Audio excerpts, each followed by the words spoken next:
आपको सीधा इस वक्त भोपाल लिए चल रहे हैं, जहां मुख्यमंत्री शिवराज सिंह चौहान संविदा कर्मियों के सम्मेलन को संबोधित कर रहे हैं। सुनिए।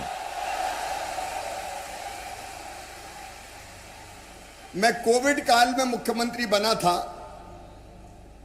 और उस समय आपने जान की बाजी लगा के जनता की जिंदगी बचाने में जी जान लेकर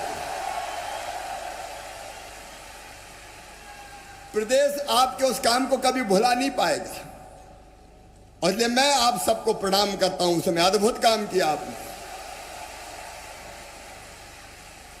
आज मध्य प्रदेश तेजी से बढ़ रहा है। हमारी ग्रोथ रेट है, विकास दर 16% से ज्यादा इस साल, पिछले साल 19% थी। देश में नंबर 1 है। पर कैपिटा इनकम बढ़ रही है, बजट का साइज बढ़ रहा है, सड़कों का जाल हो, स्वास्थ्य केंद्रों की श्रृंखला हो, सिंचाई की सुविधाओं का विस्तार हो, पीने के पानी का इंतजाम हो, ग्रामीण सड़कें हो, सीएम राइज स्कूल हो, एक नहीं सभी विभागों ने आगे बढ़ चढ़ के काम किया। इसलिए अपना मध्य प्रदेश आज हिंदुस्तान में सम्मानजनक स्थान बनाने में सफल हुआ है। आप सब, और मुझे कहते हुए खुशी है कि आपकी क्षमता और कार्यकुशलता और आपकी दृष्टि नियमित कर्मचारियों से रत्ती भर भी कम नहीं है, कई मामलों में ज्यादा है। और तकनीकी मामलों में तो हमारे युवा साथी भारी ही पड़ते हैं। कार्यशैली में कर्तव्य बोध भी है और सेवा का भाव भी है। हमारे नियमित कर्मचारी और हमारे आप सभी साथी कंधे से कंधा मिलाकर हर दायित्व का निर्वाह कर रहे हैं। और आज मैं ये कहने आया हूं कि आप मेरे बाएं हाथ हैं, आप मेरे दाएं हाथ हैं और आप मेरे दिल भी हैं। चाहे एएनएम हो, स्टाफ नर्स हो, लैब टेक्नीशियंस हो, फार्मासिस्ट हो, और चाहे गर्मी बरसात और रात दिन का भेद मिटाकर मध्य प्रदेश को उजाला देने वाले हमारे विद्युत विभाग के संविदा कर्मचारी हैं, पंचायत ग्रामीण विकास के हों, शिक्षा के हों, खेलकूद व कल्याण के हों, कोई रह तो नहीं गए। आप सबने अपने अपने काम को बेहतर अंजाम देके मध्य प्रदेश की इज्जत बढ़ाई है, मध्य प्रदेश का सम्मान बढ़ाया है। और एक बात और कहना चाहता हूं, मध्य प्रदेश का जो भव्य भवन आज बन के खड़ा हो रहा है, उसके नींव के पत्थर अगर कोई है तो हमारे संविदा कर्मी हैं, आप हैं। मंदिर का कलश दिखाई देता है, लेकिन कलश जिस गुंबद पे रखा है और गुंबद जिन दीवारों पे टिकी है, उन दीवारों को भी टिका के रखते हैं नींव के पत्थर। और इसलिए मेरे भांजे भांजियों, मैं तुम्हारी जिंदगी से अनिश्चितता समाप्त करने आया हूं।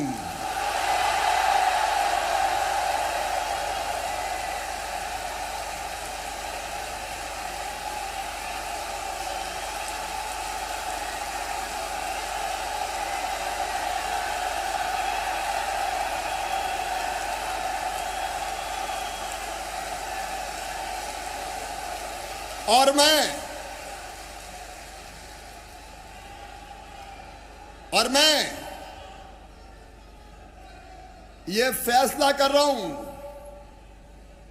कि संविदा कर्मचारियों की प्रतिवर्ष अनुबंध की प्रक्रिया समाप्त की जाती है।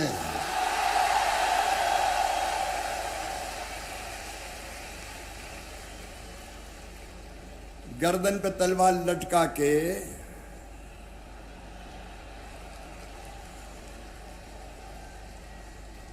और ये काम कर नहीं तो कटे। देखिए, ये मानवीय नहीं है। कई लोगों ने तर्क दिए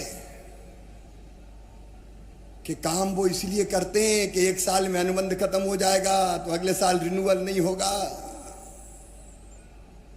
लेकिन मुझे विश्वास है कि आप पहले की तरफ और पहले से भी ज्यादा मेहनत और ईमानदारी से काम करोगे।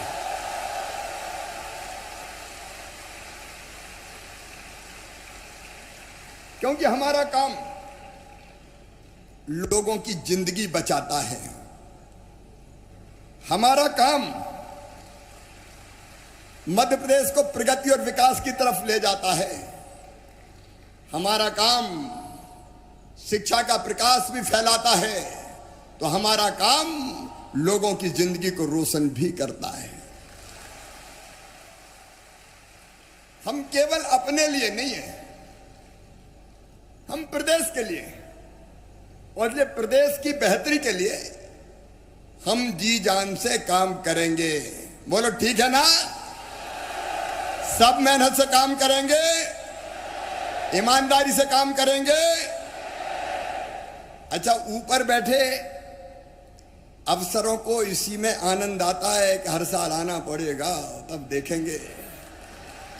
मैं इनकी बात नहीं कर रहा लेकिन ये व्यवस्था ठीक नहीं है, इसलिए इसको समाप्त करने का फैसला किया है। देखिए, कोई गंभीर मामला है, कोई गंभीर अपराध किसी ने किया है, कोई गंभीर गड़बड़ कोई करता है तो उसके खिलाफ कार्रवाई होती ही है।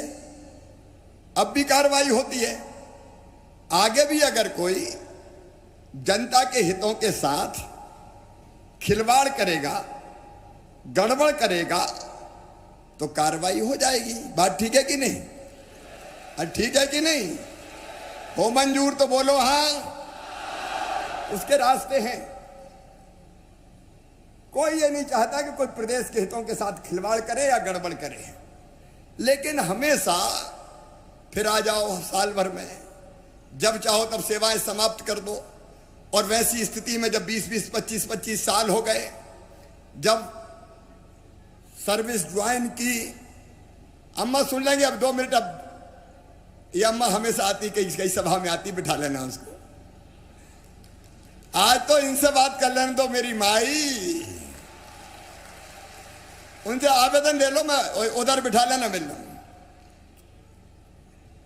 अब चिल्लाओ मत, देखो इतने लोगों के बीच में मैं आया हूं, ठीक है। तो मेरे सभी भांजे और भांजियों से और अधिकारी मित्रों से मैं यही कह रहा हूं कि काम करेंगे, मेहनत से करेंगे, ड्यूटी पूरी करेंगे। ये रिन्यूअल का चक्कर समाप्त होना चाहिए ताकि निश्चिंता से काम कर सकें। जब सर्विस ज्वाइन की तब जवान थे, अब कई की हालत हो गई कि 20-20, 25-25 साल हो गए, उनके बेटा बेटी बड़े हो गए, और हर साल जब उनको ये लगता है कि पता नहीं इस साल रिन्यूअल होगा कि नहीं होगा, तो जिंदगी कठिन हो जाती है। इसलिए यह फैसला जरूरी है। और इसके साथ ही हम ये भी तय कर रहे हैं कि नेशनल पेंशन स्कीम का सबको लाभ दिया जाएगा।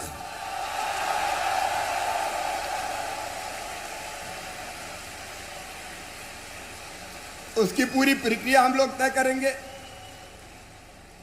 ताकि हमारे रिटायरमेंट के बाद हमारी जिंदगी में कुछ तो ऐसा हो कि जिसके साथ हम अपना जीवन का उत्तरार्ध, बुढ़ापा ठीक से गुजार सकें। मैं आप सबसे यह भी कह रहा हूं कि पिछली बार जो बात हुई थी वो 90% की हुई थी। अब 90% नहीं, 100% मान के कैलकुलेशन सारा किया जाएगा।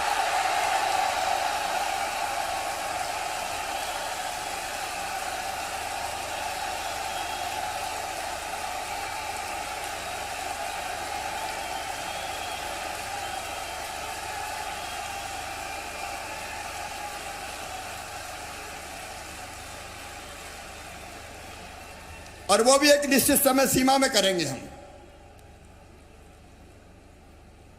और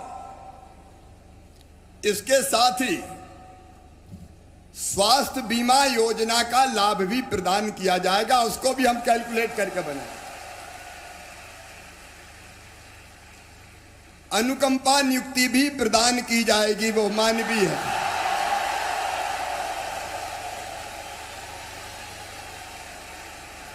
रिटायरमेंट पर ग्रेजुएटी की व्यवस्था भी की जाएगी। और अब जितने नियमित पदों पर भर्ती होगी उनमें 50% रिजर्वेशन आपको दिया जाएगा।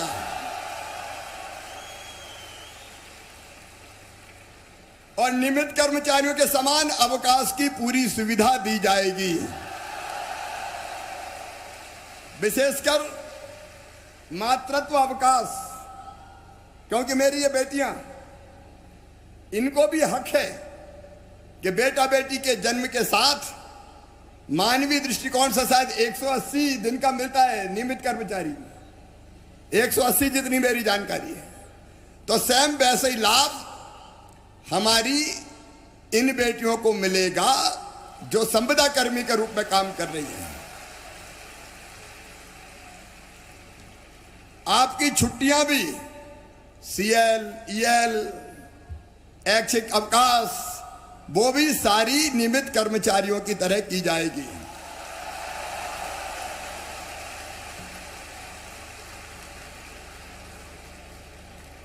और बीच बीच में थोड़ी लड़ाई हो गई थी अपनी जब वेतन काट लिया गया। कौन कौन का काटा, हाथ उठाओ। अच्छा, ये कटा हुआ वेतन भी वापस किया जाएगा और कोई केस नहीं चलेगा। आपका पूरा सम्मान, जितना मेरा सम्मान है उतना मेरे लिए आपका भी सम्मान है। हम मानवीय जीवन जिएंगे, मेहनत से काम करेंगे, लेकिन स्वाभिमान के साथ रहेंगे, प्रदेश की जनता की बेहतर सेवा करेंगे। मेरे प्रिय भांजे भांजियों, बहुत लंबी चर्चा करने का औचित्य नहीं है। जो मूल है वो मैंने सब आपके बीच रखा है। बोलो मामा, अच्छा है कि नहीं? अरे जोर से बोलो, अच्छा है कि नहीं? तो सब मेहनत से काम करेंगे, मामा के साथ चलेंगे, मामा के साथ रहेंगे, प्रदेश को आगे बढ़ाएंगे, लोगों की बेहतर सेवा करेंगे। तो मेरे साथ बोलिए, भारत माता की, भारत माता की, भारत माता की। अब आंदोलन शब्द इतिहास बन जाएगा।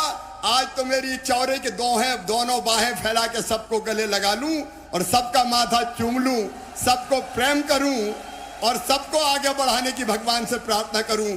बहुत बहुत धन्यवाद, नमस्कार।